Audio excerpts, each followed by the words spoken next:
저 말인가요? 내 이름은 종타쿠 오덕이죠. 우리 종도 여러분, 오늘 하루는 어떠셨나요? 오늘은 인기 애니메이션 귀멸의 칼날에서 제니치가 먼치킨 주인공이 된다면 어떻게 될지에 대한 가상 시나리오 오브입니다. 이 영상에는 원작의 스포일러와 개인적인 견해가 있으니 그 점 유의하시길 바랍니다. 大丈夫ですか? 그럼 시작해볼까요? 저번 영상에서는 제니치가 대장장이 마을에서 상현 오사를 퇴치하고 카야쿠가 교메이를 살해한 것까지 전개했었죠. 저번 영상을 보지 않으신 분들은 보고 오신 게 이 영상을 이해하고 즐긴 데 수월하니 보고 온 거 추천드리고요. 이 가상 시나리오 컨텐츠는 원작의 고증을 철저히 따져가는 매끄러운 진행이 되지 않기 때문에 어느 정도의 설정으로나 능력치 보정은 이해해 주었으면 좋겠습니다. 그럼 오늘의 가상 시나리오 시작하겠습니다.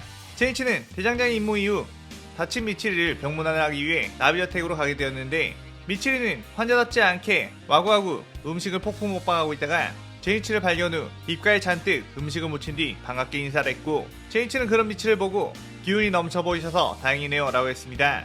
그때 나비저택의 주인인 충주 신호부가 들어와 미치리에게 아직 다친 곳이 많아 과식을 하면 안 된다니깐요 라고 소리쳤고, 신호부 미치리에게 이렇게 음식을 가져다 준 게 누구냐며 콩알룬즈들을 쓱 쳐다봤죠. 그러자 콩알룬즈는 킥 하면서 안절부절 못했고, 미치리는 눈물이 그렁그렁 맺히면서 죄송해요, 제가 너무 배고파서 이 아이들에게 부탁을 했으니 아이들을 혼내지 말아주세요 라고 했습니다.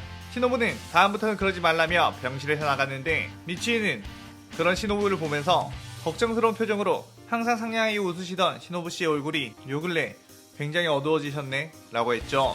제니치 역시 신호부에게서 나던 어떤 소리가 유난히 분노에 가득 찬 것을 느꼈고 걱정이 되어 신호부의 집무실에 노크를 하고 들어갔습니다. 신호부는 제니치에게 어쩐 일이냐고 물었고, 제니치는 혹시 무슨 안 좋은 일이 있냐며 제가 도울 일이 있다면 언제든지 말씀하시라고 했죠. 그러자 신호부는 잠시 생각에 잠기더니 아무것도 아니랍니다 라고 상냥한 미소를 지었고, 제니치는 그대로 물러나게 되었습니다.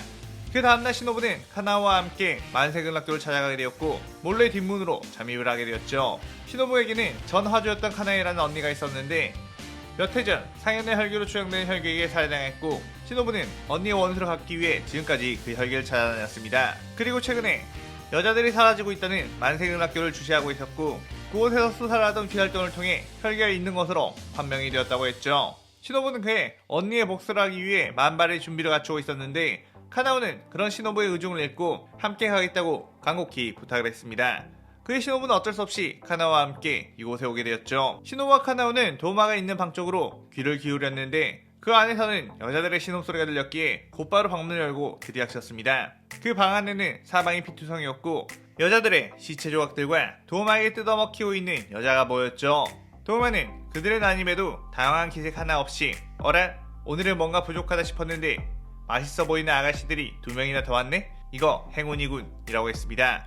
신호부는 그의 눈에 있는 사인이라는 표시와 생김새를 보고 이 혈기가 바로 자신의 언니를 죽인 혈기라는 것을 단번에 알아챘죠.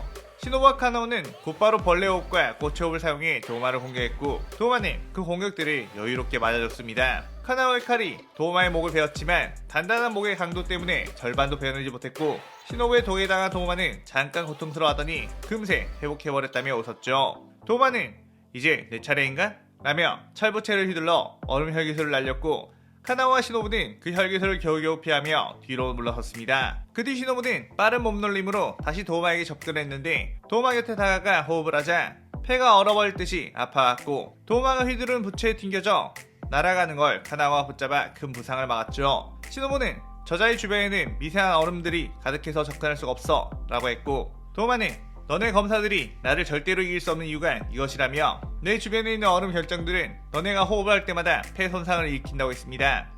신호부는 그런 말도 안 되는 능력이 있다는 것에 경악했고, 카나에가 친 결정적인 이유가 이것이라는 걸 알았죠. 신호부와 카나오는 이 난관을 어떻게 해야 하나 고민하고 있는데, 그 사이에 도마는 원거리 공격을 퍼부어 이들을 압박했고, 신호부와 카나오는 몸 이곳저곳에 상처를 입었습니다. 도마는 그녀들을 보고 이렇게 검사들의 무력한 모습을 보는 건 참 즐겁단 말이야 라고 하며 거대한 얼음창을 만들어 날렸죠. 그런데 그 순간 번쩍하며 그 얼음창을 단번에 베어버리며 등장한 제니치. 신호부는 제니치씨? 어떻게 여기를? 이라고 하며 놀랐습니다.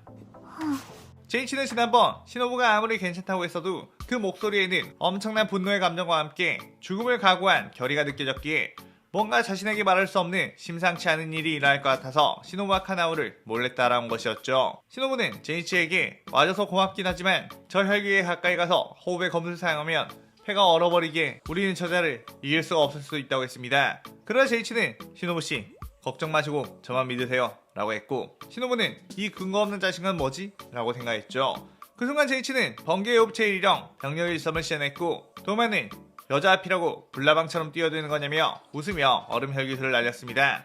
그의 제이치는 얼음 혈기술을 그대로 한 합에 베어버린과 동시에 도마의 가슴팍을 베고 스쳐 지나갔죠. 도마는 꽤나 강력한 검술이지만 이 일격에 내 목을 베어내지 못했으면 넌 이제 폐가 얼어버리는 거다 라고 웃었습니다. 그런데 다시 제이치는 번개호흡을 시전 후 병력 일섬 실현속을 사용해 도마 주변을 왔다갔다 하면서 도마의 온몸을 발각하게 베어버렸죠. 도마는 엄청나게 놀라며 어떻게 얼음 혈기술에 당하지 않는 거지? 라고 생각했는데, 제이치의 병력 일섬은 한 번에 크게 베어내는 발도술이었고, 도마가 떨어진 거리에서 호흡을 한 뒤 그대로 엄청나게 긴 거리를 베어내기 때문에 폐에 얼음 결정들이 들어가지 않았습니다. 멀리서 번개호흡을 쓴 채로 베어내면서 얼음 결정들이 없는 곳으로 가 다시 반복하면 폐에 얼음이 들어가지 않는 거였죠. 도마는 잘린 몸을 겨우겨우 재생하려고 했는데 그때 시노부와 카나오가 뛰어들어 분노의 공격을 했고, 이미 아케를 때려 약해진 상태에 있던 도마는 시노부의 독에 의해 재생이 되지 않았고 카나오의 검에 의해 목이 너덜너덜해진 상황이었죠. 제이치는 그 모습을 보고 더 이상 자신이 나서지 않았고 그녀들의 원수를 그녀들의 손으로 갚으라며 기회를 줬습니다. 시노부와 카나오는 언니 카나에를 생각하며 최후의 공격을 도마의 목에 날렸고, 도마는 그렇게 목이 터져나가며 소멸하게 되었죠. 시노부는 그 뒤 숨겨왔던 감정을 터뜨리며 눈물을 흘렸고, 카나오 역시 지금껏 참아왔던 감정들이 솟구쳐 눈물을 펑펑 흘렸습니다. 제이치는 그 모습에 그녀들에게 다가가 안아주며 눈물을 주룩주룩 흘렸는데, 시노부는 당신은 왜 우는 거냐고 묻자 원래 나는 다른 사람이 울면 따라운다며 꺼이꺼이 울었죠. 그의 시노부는 제이치에게 정말 고맙다며 덕분에 언니의 복수를 할 수 있었다며 양손을 꽉 잡았습니다. 제이치는 그의 얼굴이 빨개지며 이렇게 아름다운 시노부씨가 손을 잡아주시다니? 라며 이곳에 오길 잘했다는 생각을 했죠. 한편 카야쿠는 상인일 코쿠시부의 거처에 찾아가 그를 만나게 되었습니다. 코쿠시부는 나에게 무슨 볼일이지? 라고 물었고, 카야쿠는 내게 검술을 좀 알려줘 라고 했죠. 카야쿠는 지난번 교메이와 할 싸움에서 사실상 패배할 뻔했다는 것에 그저 기고만장해 있다가 또다시 같은 꼴을 당할지도 모른다는 생각을 했기에 자신의 혈기로 만들고 상현 중 가장 압도적인 실력을 지닌 코쿠시부의 검술을 배워 더욱 완벽한 강자가 되려는 생각이었습니다. 코쿠시부는 제자를 키우는 것에는 관심 없다. 다만 대련이라면 얼마든지 해주지 라고 했죠. 카야쿠는 그 말에 곧바로 번개호흡을 써서 코쿠시부를 공격했고, 코쿠시부는 그 공격들을 방어만 했습니다. 카야쿠의 혈기술 검은 번개가 코쿠시부의 몸에 닿자 코쿠시부의 몸도 조금씩 지직거리며 붕괴가 되기 시작했기에 어쩌면 현재 자신이 코쿠시부보다 강할지도 모른다는 생각을 했죠. 카야쿠는 신이 나서 더욱더 몰아붙이기 시작했는데 마비가 되었을 텐데도 불구하고 카야쿠의 공격을 아슬아슬하게 피해내며 달의 호흡으로 매서운 반격을 했고, 카야쿠는 그대로 온몸이 찢겨 나갔습니다. 카야쿠는 몸을 재생한 뒤 몇 차례 더 코쿠시부에게 덤볐지만 코쿠시부에게 단 한 번의 공격도 성공하지 못했고 그대로 달의 호흡에 무참히 당하고 말았죠.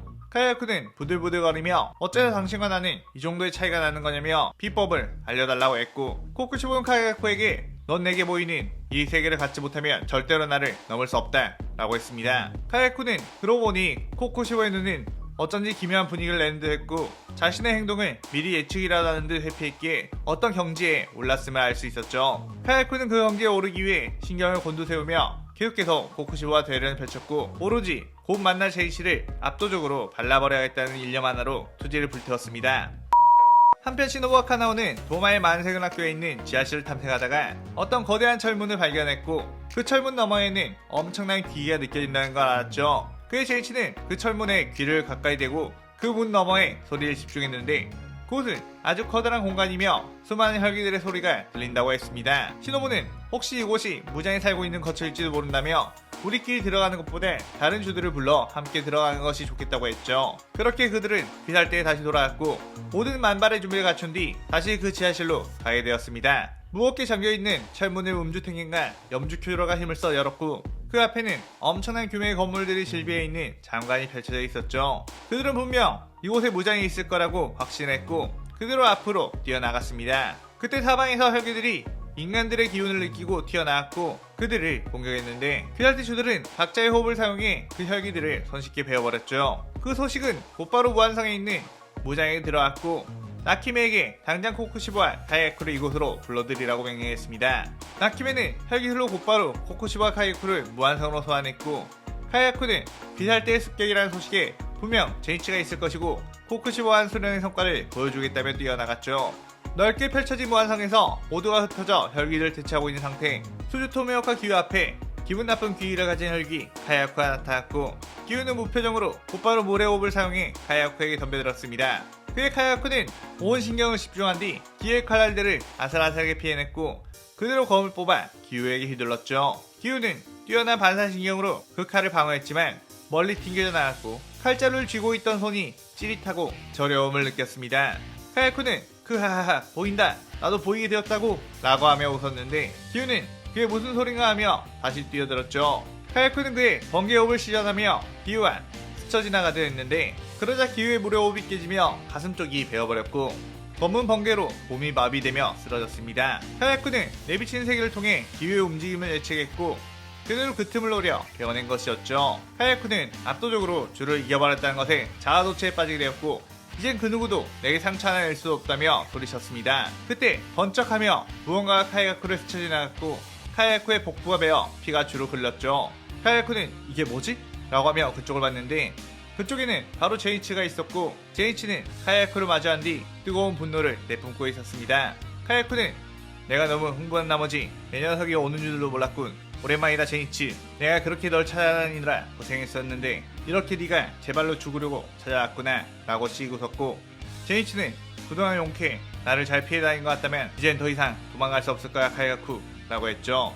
카이아쿠는 드디어 지난 과거에 굴욕을 씻을 수 있겠다며 번개호흡을 시전했고 제니치 역시 할아버지의 원수와 많은 주들의 원수를 갚을 수 있겠다며 번개호흡을 시전했죠.